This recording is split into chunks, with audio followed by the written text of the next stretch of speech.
All right, welcome back to Niners Nightly, and joining us on the UMA guest line to chop it up on all things Niners is one of our favorites, Guy Haberman. Guy Haberman's in the house. What's up, Guy? How are What's you? up, Larry? Good to see you, man. Been a while.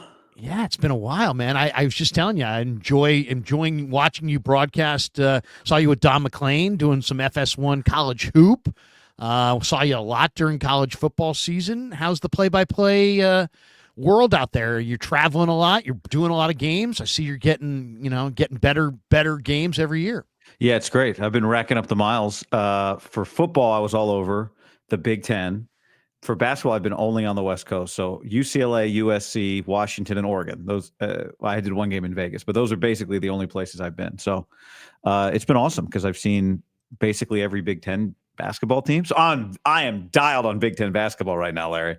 And I'll go to Indy for the Big Ten tournament, which I hear that arena where the Pacers play is cool. Yes. And I just saw these guys, Ace Bailey and Dylan Harper, last night or 2 nights ago from Rutgers. Ace Bailey is going to be the number 2 pick in the draft, and Dylan Harper is Ron Harper's son, and he's going to be a top 5 pick. And they're at Rutgers. How about that? How about Rutgers? I mean, Rutgers is going to have 2 lottery picks. Not like top 8, top 5 locks. Yeah. So it's going to be the kid at Duke, Flag, and then Ace Bailey. Anyway, that's not what we're here to talk about, but it's been great. Thanks for asking. Oh man, well, it's awesome to have you. We're big fans of your work. And tell people if they want to, check out what you're doing outside of play-by-play. Tell them about your YouTube channel and what you got going. Yeah, Guy Haberman on YouTube. I'm glad when you asked if I want to do something this week, I said yes because I needed some content this week because 4 games in 5 days. I did nothing on YouTube this week for the Niners, but that's where it is, and the podcast, the same name, Guy Haberman, and yeah, it's cool. Yeah, I've been killing it. Well, we're having fun. And man, you and I have been friends for a lot of years, and it's really awesome to see your play-by-play career take off.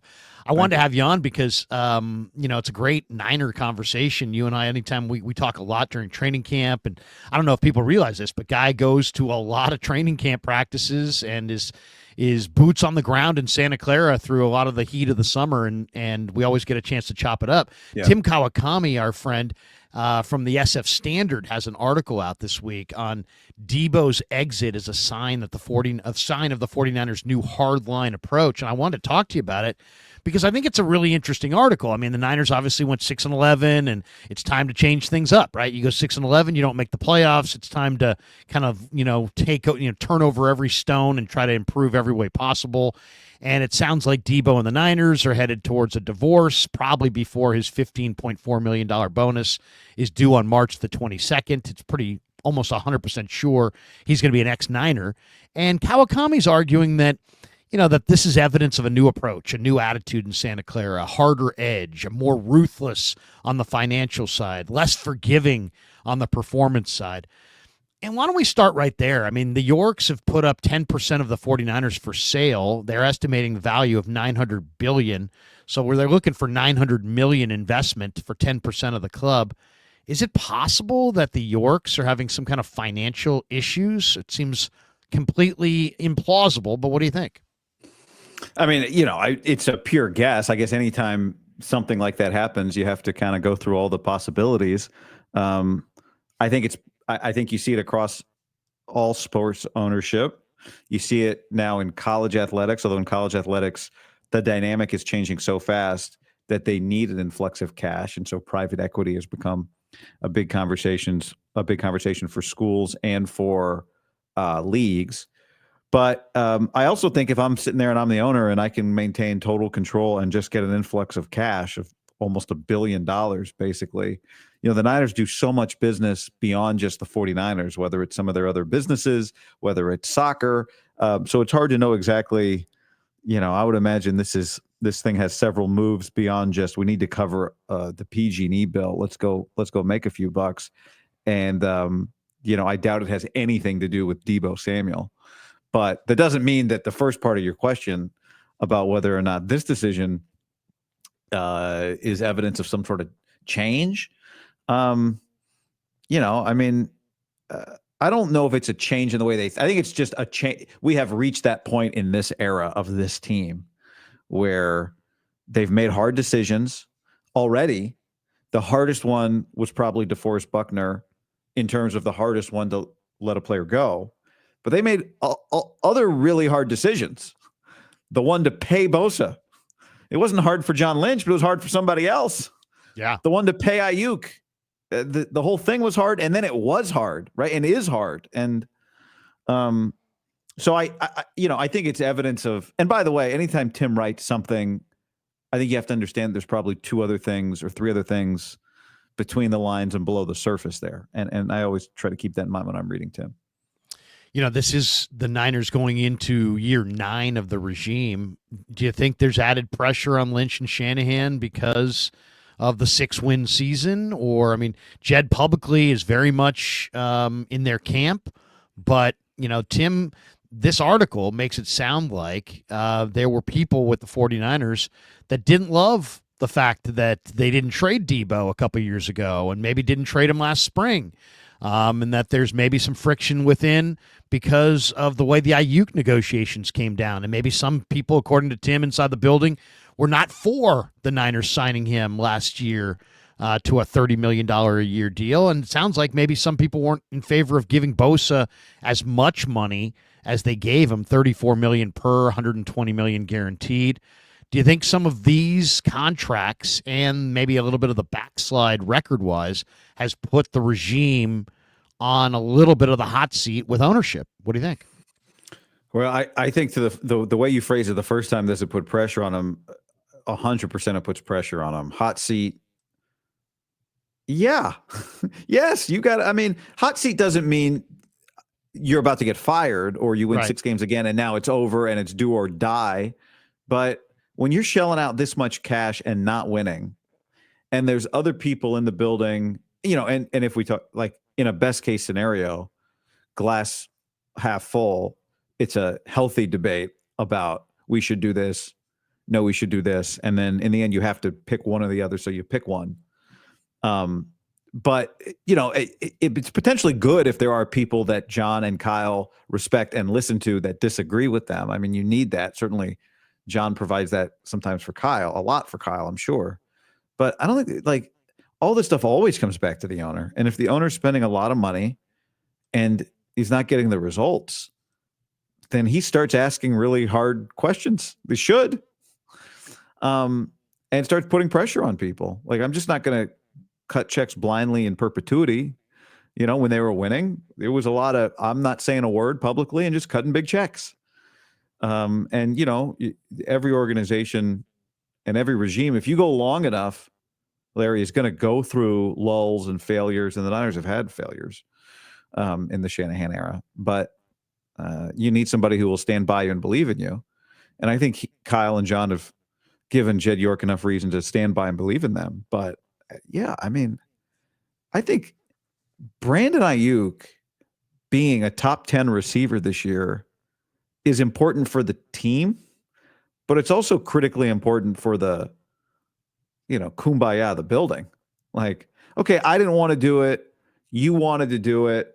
I was probably right, but hey, at least he caught 70 balls. He's not a top 5 receiver, but he's our best receiver. Like that, that would help things a lot, I think. And winning obviously would too. So it does, it always feels like they're walking a tightrope. And this year's going to be no different. The wide receiver position, I think, is going to be riveting. And I wanted to talk to you about it because, Tim is projecting maybe Ayuk only misses a month. I don't know. He tore 2 major ligaments and the meniscus. And it was, come on, I got to think that he's going to miss at least half the year. And I think that there's a very good chance that he's diminished. But this article hits on a couple of things. Poor behavior and slumping players will not be tolerated anymore was one of the lines in this article. The other one was this offseason is going to be a time for the 49ers to counteract some of their faulty decisions. And it kind of brings it up. There's a couple of launch points that I think are really interesting here. One from Kittle, who says, I don't think you can replace Deebo Samuel. We have to build our offense differently. I thought that was interesting. And then, the whole question of how are the Niners going to replace Deebo? He wasn't very good last year, 796 yards, combined 4 touchdowns. Those aren't great numbers. He was great in previous years. And Tim's saying, hey, man, the Niners need to add 2 wide receivers, one in the draft and one in free agency, get CMC healthy, see Pearsall and Cowing improve, maybe get Ayuk back to return at some point this season, and all those things help. But what do you think, Guy, as far as how do the 49ers move on or replace Deebo Samuel? Well, you mentioned Ayuk. I mean, McCaffrey had 339 touches 2 years ago. I think the other question is, like, can you effectively and healthily use Christian McCaffrey without having him break down? So I do think now maybe it might just be as simple as, well, that's Jordan Mason, but he's been hurt. And Isaac Guerrero looks like he can be a change-up piece, but he gets hurt all the time. So I'd add that to your bucket of questions. I think you say receiver. I mean, definitely you have to include Kittle and McCaffrey as pass catchers, but their receiver group as it's situated is doesn't look like one that you think is the type that you win an NFC championship with, you go to a Super Bowl with, unless you've already been right about Ricky Pearsall and we just haven't fully, like what we saw at the end of the year was the tip of the iceberg, and he's about to take a big step. I mean, players need to get better. You hope that your old players don't get worse, that McCaffrey comes back the same, that Kittle comes back the same, and that Ayuk can somehow come back the same. But you need Pearsall to get better. Juwan Jennings took a step last year. I mean, that's good enough if you get what you got out of him last year. I post Super Bowl, I had some Tyler Warren regret. But now that we're a few weeks away from watching the Eagles defensive line dominate, you got to take the best player at 11, and it might be Tyler Warren, and he solves some of those problems too, both now and in the future. So, the biggest problem I see with Tyler Warren is that everybody wants Tyler Warren, not the whole league. I just mean all of us talk about Tyler Warren so much, how it is. Like, it's usually not the guy that ends up getting drafted because it's just too perfect. But I think you have to celebrate that. Yeah. Yeah. I know you did Big Ten Network this year, so I'll ask you a couple Big Ten guys, but I got to get your thoughts on the Arizona kid, Jacob Cowing's former teammate, Teteroa McMillan, who's just, there's some debate as to exactly how he's going to test at the combine. He's 6'4", he's 210, but I had a guy on last night, Ryan Fowler from the Draft Network, and he said in his pre-draft workouts that McMillan, who they call T-Mac, has been running sub 4.4. Wow. And that's that. He's got crazy ball skills. He's not Deebo. I mean, he's a different player than Deebo, but as Kittle says, we need to kind of redo our offense some different way. I don't know if there's a player out there that's Deebo, but if a Teteroa McMillan falls to 11, do you go wide receiver in back-to-back first rounds? I don't think so, but I do think you have to consider taking the best player that's available, as opposed to going, well, we just have to take a defensive tackle, or we just have to take an edge rusher, or we just have to take a offensive tackle. I think, I'm just on the list of BPA positions that you wouldn't want, like the best player available being a true wide receiver probably wouldn't be what you want. That, you know what I mean? Like, you don't want the best guy to be a position you just drafted in the first round last year. But I love Teteroa McMillan. I mean, he's a true, you're right, he's different than Deebo, but so's Malik Neighbors. Like, cool. Right. So, so there's a few things I love about Teteroa McMillan. I think this has probably always been the case, going back to when you scouted Larry, but especially now when your top recruited players make money immediately, you get to find out how much they love football, what type of competitor they are. Teteroa McMillan came into Arizona. It was a massive deal when he went. And his high school teammate went and played quarterback and was also very good. But it was a huge deal when he went. He could have gone a lot of other places, more, football, blue bloody type places. And he delivered. Like, I think we get so enamored with underdogs in sports, rightfully so, people that beat the odds. I think sometimes we don't give enough credit, as weird as it sounds, to the person that shows up with all the expectations and then meets and exceeds them immediately. So while everyone's walking around Teteroa McMillan at Arizona, like, he's not at Georgia where there's 5 other Teteroa McMillans. He's at Arizona, and everybody's telling him he's the savior, and everybody's telling him we've never had anybody like you, and everybody's telling him he's the greatest, and they're giving him a ton of money. He's getting all the attention. He's getting all the accolades. He's getting all the love. And then he plays like a guy with something to prove and delivers. Like, that's pretty valuable. That tells you a lot about a guy beyond his measurables and whatever he tests at the combine. So, I watched a lot of Tetairoa McMillan, especially his freshman and sophomore year when I was covering the Pac-12. And I would compare, don't take this the wrong. A lot of times you call somebody a basketball player, it's like you're calling them soft. Right. I don't mean it from that standpoint, but I mentioned that basketball player Ace Bailey from Rutgers, who I saw a couple nights ago. And what was amazing about him, and the thing that stands out in college basketball versus the NBA, is just the shot making is ridiculous. Like, you have guys that shoot 45% in college. They got to catch it. They got to shoot it. This guy, Ace Bailey, he didn't, I swear to you, Larry, he didn't make one normal shot. Every shot was just weird. NBA weird, like really high degree of difficulty. And Tetairoa McMillan has like the reliability of Juwan Jennings with the highlight reel shot making of, an NBA lottery pick. He's a star. He's really, really crazy. I mean, he's a 6'5", 210 guy with sub 4.4 speed and maybe the best ball skills. I mean, this guy attacks the ball. When you watch him, does he remind you of anybody? I mean, kind of a, he reminds me a little bit of Megatron. Oh. He's just big and rangy and dominating. And he goes up like this. You remember that game we used to play as kids in the summertime, 3 flies up. You'd have one guy throw the ball and the 3 guys would like battle to catch it. Yeah. And whoever caught it, and then after 3 flies, I think you were up. He's kind of like a 3 flies up dominator. It's like good luck getting the ball. Good luck if Tetairoa McMillan, he's got huge vertical and he's 6'5", and he's got massive long arms. If he wants to go high point the ball, I mean, you're just going to have to deal with it, because you're not going to be able to go up there with him. You're not going to be able to high point it like he can.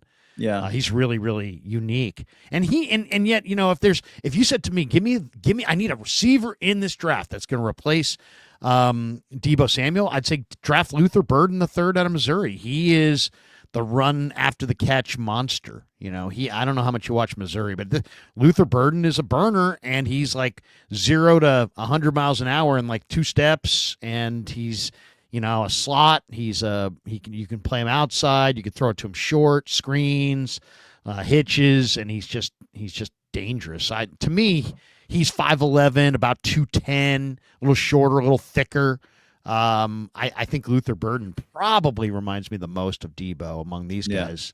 Interesting. I haven't watched him, but I would say philosophically, I wouldn't be obsessed with trying to duplicate Deebo. Like, that came with limitations too. Right. And the Deebo that ended up, at times being a savior for the 49ers was playing that way out of like they were desperate. So they had to play him a certain way. Now, if you're talking about Yak, that's something different. But, this like Swiss Army knife, it's not my first choice for my best playmaker. I agree. Because there's no one elite skill, and the Niners have not had like a true elite receiver in a while. Like a deep like Ayuk. Here's the thing about Ayuk. Like Ayuk is a huge catch radius. He's got long arms. He can jump. He's fast enough. But I'm obsessed with the Niners never hit any over the top go balls. It's crazy. It's why they hit 3 this year. Let me ask you about one guy that I think could be. I mean, Kittle says, "Hey, we can't replace Deebo. We got to change things up." You covered the Big Ten this year. I don't know how much I don't know if you had Michigan, but Colston Loveland is just a freaky athlete. I know everybody loves Tyler Warren. He's 6'6", he's 260. But Tyler Warren is stiffer and he's thicker and stronger, but he's also stiffer than Colston Loveland. Loveland is more like a Kelsey. He's fluid. He's long. He looks like he doesn't look like an inline blocker, but he looks like a dangerous flexed out receiver. And he was a 2-time All Big Ten player. What do you think of maybe moving down a few spots from 11 and starting your draft with somebody like Loveland and maybe you go 12 personnel a little bit more, right? What do you think? Well, I love the idea of Warren because he sets up to be the Kittle replacement and he blocks. Sure. Loveland, the one thing I did not have Michigan, but I watched him a lot, and he battled a shoulder injury, I think, for a lot of the year. And to his credit, like kept trying to come back and got hurt again, and then would try to come back and get hurt again. So I was just trying to Google what the latest. I don't know what the latest with him is. I guess we'll find out here soon at the combine. But yeah, I mean, it's not like sure, yes, but I think I just want to be careful with them that you're not being so redundant that you're spending all your draft equity on a guy that's going to get four targets, like 3 targets, because McCaffrey and it's like, well, I love the idea of that too, and like to me, the reason you draft Tyler Warren as an example is because he can block and because he can catch. The fact that he can, run wildcat and throw the ball sometimes is cool, but you need, like, you watch the way the Eagles play, you watch the way the Chiefs, you watch the way these championships are won. They're won with guys that on any given play can just make a superstar play. They got so many of those guys on offense and defense, especially the Philadelphia Eagles on the defensive line, but their receivers are that way. You got A.J. Brown, Devontae Smith. Like at any given moment, you could put the best player in the league across from them, and they might beat them. That's what I think so many people came out of the Niners-Chiefs Super Bowl frustrated with. You had all these one-on-one moments offensively, and you lost a lot of them. And maybe Loveland wins you some of those. I mean, he might. The other guy that I got to ask you about, and he's not a receiver, and he's not necessarily a replacement for Deebo. But I love this guy, and I think he's one. Deebo's got great contact balance, and you can run him on a bunch of different kinds of plays. You can throw him hitches, and he's just if you hit him, he weighs a lot. He doesn't go down. He's a hard guy to get down on the ground sometimes. I don't know if you had Rutgers this year, but Kyle Monangai, Monangai from Rutgers, he went to Don Bosco Prep, and he's a New Jersey kid, and I just love this kid. I mean, this guy takes a hit. He could get hit by a car. He just keeps running. I mean, it's amazing. I mean, I've seen him get knocked like 3 or 4 yards off of stride, and he just finds the ground, and his feet hit the ground. He just keeps running. Yeah. I mean, he's truly an amazing contact balance player. What'd you think of Monangai? Loved him. They love him. Played hurt a lot. Like, on a Rutgers team that I don't know how many. Were they bowl eligible? If they were, it was just barely. And he played banged up for them. He'd get hurt, then he'd come back. Greg Schiano, obviously, your classic tough-nosed, old school coach, loved him. So all the sort of, all the stereotypes, like, he's a Jersey kid. It's like he lived it. Like, he was the real deal. A guy that, didn't have a lot of options either, and went to Rutgers and turned out to be a star. So, I'm a fan. I mean, he's, like a lot of guys, he's older. And I do feel like there's a lot of running backs, like kind of, Taj Brooks, kind of these Kyle Monangai guys. Yeah. There's a lot of guys to like. Now, the one thing you saw when Isaac Orendo took the field for the Niners, he was not Kyle Monangai, right, coming out of college. And unfortunately, he's getting hurt. But when Orendo would hit a hole, he really highlighted the lack of elite speed that the 49ers have on their offense. Yeah. It was just so apparent when Orendo would break off for 11 yards. Like, oh, wait. Nobody else on the team can do that now that McCaffrey's been hurt, And I'd love, you were asking for a lot here. I guess we're putting a wish list together, Larry, but you'd love to find some of that somehow. Well, and it doesn't have to be a replication of Deebo. It can just be an explosive weapon. I'll tell you another guy that's really intriguing to me that I just can't really decide if he's an NFL player or not is Tez Johnson from Oregon, who's just a tiny little guy, but he's 5'9", 155 pounds. But in Mobile, nobody could stay within 5 yards of him. I mean, nobody could stay in the same screen with this guy. And I know he's one hit away from that's it. Thanks for coming, but. Man, I mean, if you're looking for a dynamic element to add to your offense in the post-Deebo era, I don't know if Tez Johnson can stay healthy, but, man, if he's healthy, he's dangerous, and so he's a really difficult cover and would give them a different wrinkle, a wrinkle they don't have. Yeah, I guess we'll get some indication. Like, what do they think? What does Kyle think of Jacob Cowing? Because I'm with you. Like, I watch Tez Johnson a lot. I'm not sure. But like, what do they think of Cowing? You remember Cowing Needs flashed to in get the stronger. preseason. I think that's the thing. That was the theme at the end of the year. He needs to get stronger. He's 170. I think they like him at 185. Okay. Well, I just know last preseason when I asked Kyle about it, he made it clear that it's hard for young like he's not skipping the steps here, and it just made me wonder. It'll be interesting because he's toolsy. He's kind of what we're talking about here, right? Like in theory, you should have one of those guys in house. Remember they ran a bubble screen or something for him in one of the preseason games. It just looked different than anything they had on the field.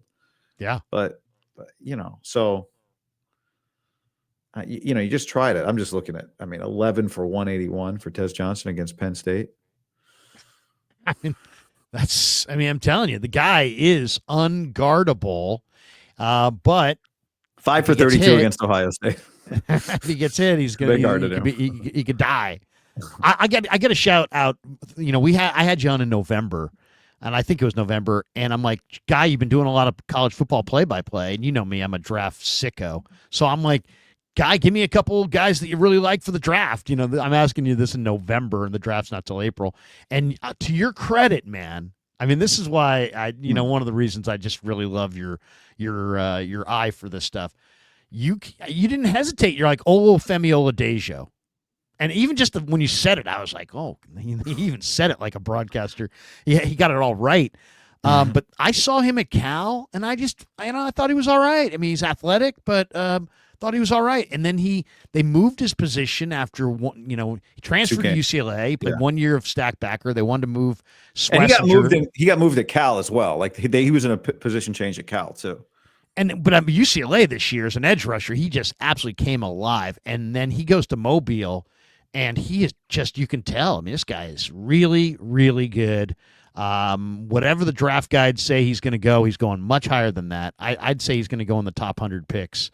Why? What stood out to you about Oladejo that you like so much? Well, first of all, you just look at him and you go, "That's what they look like," right? Yeah. So you start with that. The second thing is, you mentioned it.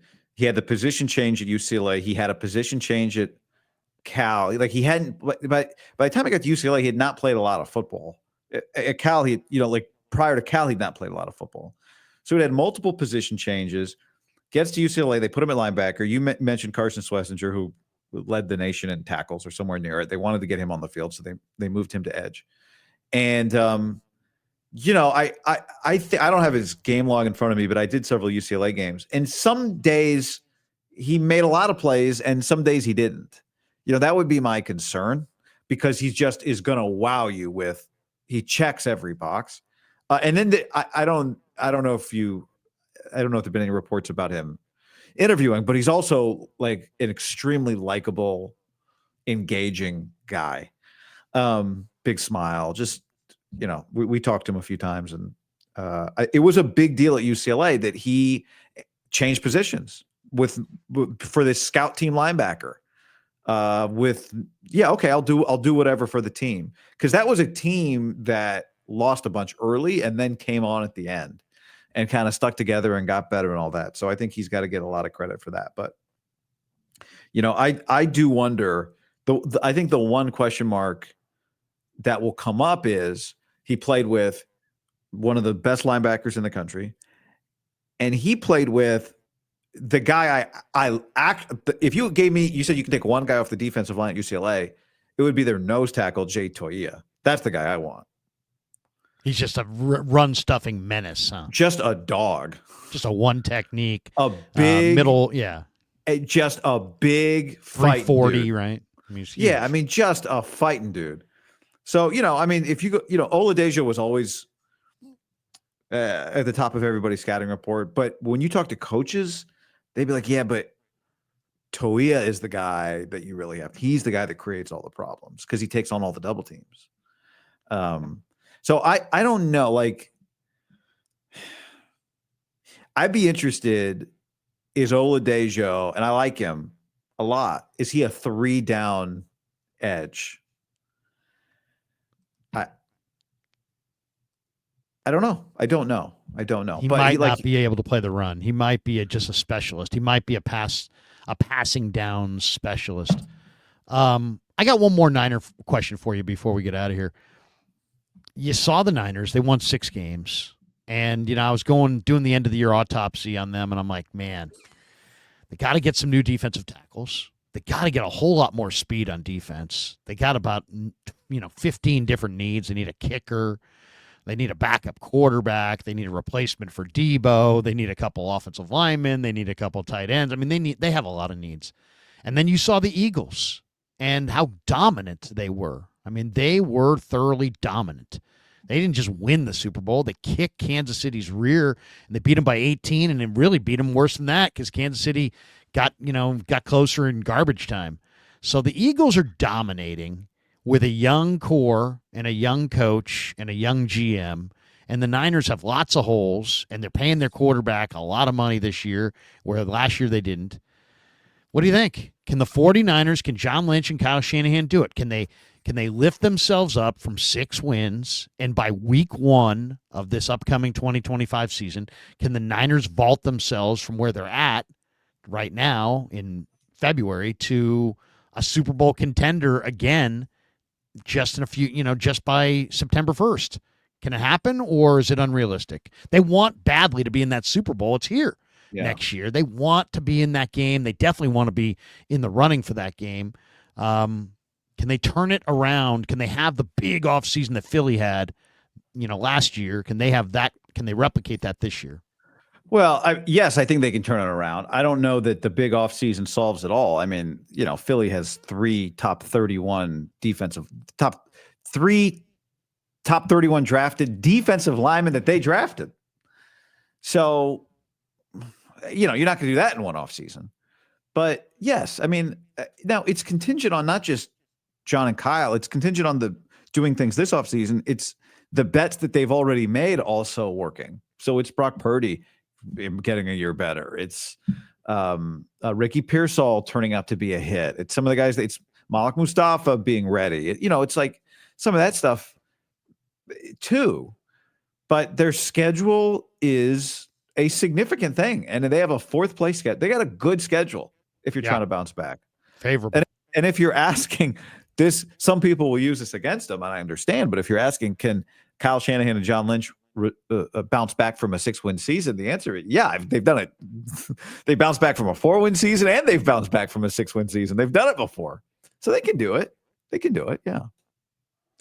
Good to see you, man. Always great to wrap with you, and we'll do it again on the Krug Show on YouTube in the weeks ahead. And thanks for jumping on KMBR tonight and rapping with us and talking some Niners. And when are we going to catch you this weekend? We get any Guy Haberman Saturday college hoop? Sunday. Sunday. It's you familiar with Juju Watkins, the phenom of women's college basketball? I'm going to be doing the USC. I think USC's I don't number know 1 Juju. in the country. You don't know Juju? Oh, no, Larry, you got. See, Larry, I'm so deep in my Oladejo that I don't know my Jujus. No, you got to get deep. You got to do a little Juju YouTube. If you love prospects, you're going to love Juju. Really? So yes. She's just a superstar. Point guard, Satner, does it all. Swing, a guard. woman? Yeah, a guard. Guard. Yeah. She had 38, and anyway, everyone's coming to watch her. Jaden Daniels was at her game the other day. Wow, I got to check it out. I'm slow on the draw. She's in the State Farm ads. You haven't noticed those? Okay, yeah, but I didn't realize who she was. Larry doesn't watch commercials. You skip commercials. You got 4 TVs. No, I do watch commercials. I love the commercials. Are you kidding me? I'm there. I'm the one sitting there going, "Hey, there's my buddy Jake from State Farm." Yeah. In the best commercial of all time is Andy Reid with, "Can we get another nuggie?" Those commercials. Those are good. Those are very good. Good to see you, man. Good to see you. Thank you. Guy Haberman in the house. It's Niners Nightly. We'll continue with more next on the Sports Leader.